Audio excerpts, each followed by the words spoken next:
रही है। दारुल उलूम के इस फैसले के बाद अब उस पर बैन की मांग हो रही है। संतों ने बैन करने की मांग की है। अब आचार्य परमहंस दास महाराज ने कहा है कि दारुल उलूम देवबंद पर प्रतिबंध लगाया जाए, क्योंकि वो देश विरोधी गतिविधियां कर रहे हैं, देश के खिलाफ जंग लड़ने की बात कर रहे हैं, इन पर पाबंदी लगाई जाए। अब ये पहली बार, जैसा मैंने कहा, हाँ बोलिए बोलिए। मैं सिर्फ ये कहना चाहता हूँ, देखिए भारत रत्न मौलाना अबुल कलाम आजाद जो हिंदुस्तान के पहले मिनिस्टर ऑफ एजुकेशन थे, वो भी मदरसे के एक बच्चे थे। हाँ। उन्होंने भी मदरसे से पढ़ा और उन्होंने हिंदुस्तान के ताल्लुक से हिंद को कहा ये दारुल अमन है, ठीक है। इसको उन्होंने हिंदुओं का देश नहीं बताया। और मैं ये कहना चाहता हूँ, कहीं से कहीं तक उनसे बड़ा कौन मदरसे वाला होगा। उन्होंने तफसीर लिखी कुरान के ऊपर, हमेशा हिंदुस्तान से मोहब्बत की बातें की, और यहाँ तक कि जब लोग ये कह रहे थे कि हम मुल्क को तोड़ेंगे, पाकिस्तान बनाया, पाकिस्तान, हालांकि उनके खिलाफ कुफ्र का फतवा दिया गया। तो मैं कहना चाहूंगा, सुनिए, दारुल उलूम अगर गलत कोर्स पढ़ा रहा है, चाहे वो मौलाना मौदूदी का हो, मौलाना मौदूदी का कोर्स जो है यूनिवर्सिटी से निकाल दिया गया, जामिया से। और मुझे एक चीज समझनी है। हाजी जी को स्क्रीन पर लीजिए जरा। रंगरेज जी जरा ये बताइए कि रंगरेज जी स्क्रीन पर नहीं है, चेतन उनको स्क्रीन पर लीजिए। रंगरेज जी जरा ये बताइए, छोटे छोटे बच्चे हैं, 7 साल के, 8 साल के, 10 साल के, उन्हें यह बताया जाए कि सिर्फ इस्लामिक देश ही सही है, उसी के लिए तुम काम करोगे और उसी दिशा में काम करोगे। अगर वो तुमने कर दिया, उसके लिए तुम्हारी जान भी चली जाए, तो तुम बहुत बड़े शहीद कहलाओगे। इससे बड़ी शहादत नहीं है। ये पढ़ाया जाए क्या स्कूलों में? क्या ये सही है? ये बिल्कुल गलत है। देखिए, रंगरेज जी बोलिए। बता रहा हूँ, कुरान में और किसी भी हदीसी किताब में कहीं पर भी जो है गजवाए हिंद की बात कहीं पर भी नहीं है, और ना ही गजवाए हिंद की कोई सोच मुसलमान यहाँ पर करता है। 1947 से लेकर और अभी तक मुसलमानों ने शहादत से लेकर सारी चीज़ें देश के हित में की है। और ये जो बार बार गजवाए हिंद का मैटर है, ये गजवाए हिंद और जो हिंदू राष्ट्र की बात करते हैं और जो खालिस्तान की मांग करते हैं, मैं कहता हूँ ऐसे लोगों पर कानून का शिकंजा कसना चाहिए। मगर जब कोई गजवाए हिंद की बात करता है तो उसके ऊपर तो कानून सख्त कार्रवाई करता है, मगर जब हिंदू राष्ट्र की कोई बात करता है, कोई खालिस्तान की मांग करता है, तो उसके ऊपर पुलिस कोई कार्रवाई नहीं करती, ना सरकार कोई कार्रवाई करती। बात पहले भी आई थी। आप अगर मुसलमानों से आज मुसलमानों से 47 से है, बात पूरी कर ले फिरोज साहब। अच्छा राष्ट्र है। अच्छा फिरोज साहब, बात पूरी कर, परेशानी है फिरोज साहब, बात तो पूरी कर। हाँ पूरी करिए, पूरी।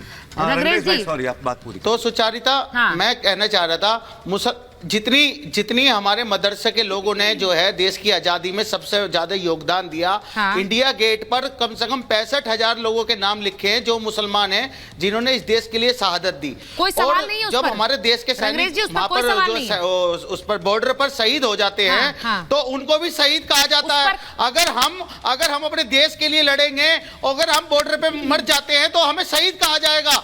और हम अपने देश के लिए हम कहते हैं, चाहते हैं, मगर जब एक चीज से विलन के रूप में मुसलमानों को दिखाया जाता है कि ये गजवाए हिंद भी चाहते हैं, ये जो है पूरे मुसलमान, कौन दिखा रहा है? एक मिनट, कौन दिखा रहा है? कौन दिखा रहा है? हाजी साहब कौन दिखा रहा है? हाजी साहब कौन दिखा रहा है? जरा बताइए, कौन दिखा रहा है? हाजी साहब, फिरोज साहब, मेरी रिक्वेस्ट है सर, प्लीज, जब मैं आपसे आपके पास आऊँ बोले प्लीज। मैं जरा पूछ रही हूँ आपसे, हाजी साहब कौन दिखा रहा है उन्हें गलत लाइट में? आप कह रहे हैं कि गलत तरह से उन्हें प्रस्तुत किया जा रहा है। रंगरेज जी बताइए, कौन उन्हें दिखा रहा है गलत? देखिए मैम, किसी ने बताया? ये खुद ही वो कर रहे हैं, और कौन उन्हें बदनाम करने आ रहा है? कौन कर रहा है उन्हें बदनाम? अरे एक परसेप्शन बना रखा है कि मुसलमान, परसेप्शन नहीं बनाया है, देश का नागरिक। ये गलत बात मत करिए। परसेप्शन नहीं बनाया है, परसेप्शन नहीं। अश्विनी जी को स्क्रीन पर लीजिए, अश्विनी जी को स्क्रीन पर लीजिए। मैं ये परसेप्शन की बात नहीं है रंगरेज जी, बात नहीं करते, ये सीधे कहा गया है। फिरोज साहब, मेरी रिक्वेस्ट है सर, नहीं, मैं 1 मिनट आऊंगी आपके पास। रंगरेज जी, किसी ने परसेप्शन नहीं बनाया है, परसेप्शन नहीं बनाया है, ये हकीकत है कि वहां पर ये बातें कही जा रही हैं। इसको ये मत करिए कि कोई और परसेप्शन बना रहा है। खबर तभी बनी जब दारुल उलूम ने कहा कि यहाँ पर एक गजवाए हिंद की जरूरत है। एक मिनट, अश्विनी जी, क्या ये पहली बार है कि दारुल उलूम ने इस तरह का कोई विवादास्पद बयान दिया? एक शैक्षणिक संस्था है, क्या पढ़ाया जा रहा है, बच्चों के ऊपर क्या इसका असर पड़ रहा है? वहां FIR लॉन्च करने के लिए निर्देश दे दिए गए हैं, ऐसे ही नहीं करेंगे। आप दारुल उलूम के जो केसेस चलते हैं हाई कोर्ट, सुप्रीम कोर्ट में, उसको देख लीजिए, और उसके लिए मैं खुद गवाह हूं।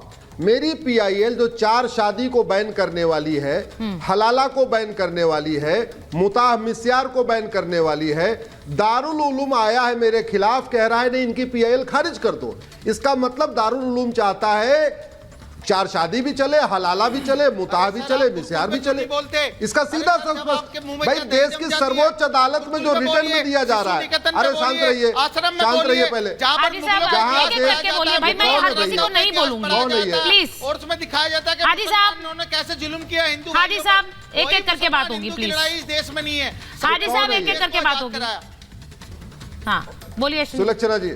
हाँ दूसरी बात, आप दारुल उलूम का इतिहास उठा के देख लीजिए। ये व्यक्ति किसके, ये दारुल उलूम किसके द्वारा चलाया जाता है? ये कोई भारत का परिवार नहीं है, ये मदीना का आया हुआ मदनी परिवार है। और ये इसकी सोच आज भी मदीने वाली है, विदेशी सोच है। आज तक जो मदनी परिवार है वो भारत की संस्कृति के साथ जुड़ ही नहीं पाया। वो भारत का जो वास्तव में यहाँ का जो 99% मुस्लिम उसके साथ वो कनेक्ट नहीं कर पाया। आज भी अपने आप को वो विदेशी सोच थोपता है। आज की देवबंद न भारत की संस्कृति को मानता है, न भारत के त्योहार को मानता है, न भारत की परंपरा को मानता है, न भारत की वेशभूषा को मानता है, न भारत के। इससे बड़ी दिक्कत है कि आप लोग इतने वरिष्ठ होकर भी इस बात को समझते नहीं है कि अपनी बारी में बोला जाए। ये कोई क्लासरूम तो है नहीं कि सब लोग चिल्लाना शुरू कर देते हैं। आप बच्चों की तरह तो मत कर रही है ना, कम से कम एक एक करके बात करिए। बड़े वरिष्ठ हैं आप लोग, अच्छा नहीं लगता मुझे बार बार टोकना आप लोगों को। मैं जो बात अश्विनी जी कह रहे थे उसी से उठा रही हूँ। प्रेम कुमार जी, मैंने सिर्फ एक शैक्षणिक संस्था, अश्विनी जी और प्रेम कुमार जी प्लीज स्क्रीन पर रखिए। मैं अभी आपसे ये पूछ रही हूँ प्रेम कुमार जी, मैंने अभी थोड़ी देर पहले यही बात कही, अगर वहां पर अब एक्शन हो, एफआईआर दर्ज हो, दारुल उलूम के खिलाफ अगर वेबसाइट उनकी बैन हो, जैसा कि कहा जा रहा है, क्योंकि छोटे बच्चे वहां पढ़ते हैं और उनको ये बताया जा रहा है, तो उसके बाद नैरेटिव क्या बनेगा? उसके बाद क्या कहा जाएगा? फिर ये कहा जाएगा कि देखिए मुसलमानों के ऊपर प्रताड़ना कर रहे हैं, ये कहा जाएगा कि नहीं कहा जाएगा? बताइए प्रेम कुमार जी। ये देखिए कि क्या गजवाए हिंद का नारा आज अचानक आ गया, या आज लिखित रूप में आया, तो और आज आया तो क्यों आया? ये देश में जो परिस्थितियां बन रही हैं कि एक्शन लेना, केवल धर्म पर बात करना, एक धर्म को दिखा के सब लोग डरे हुए हैं भाई।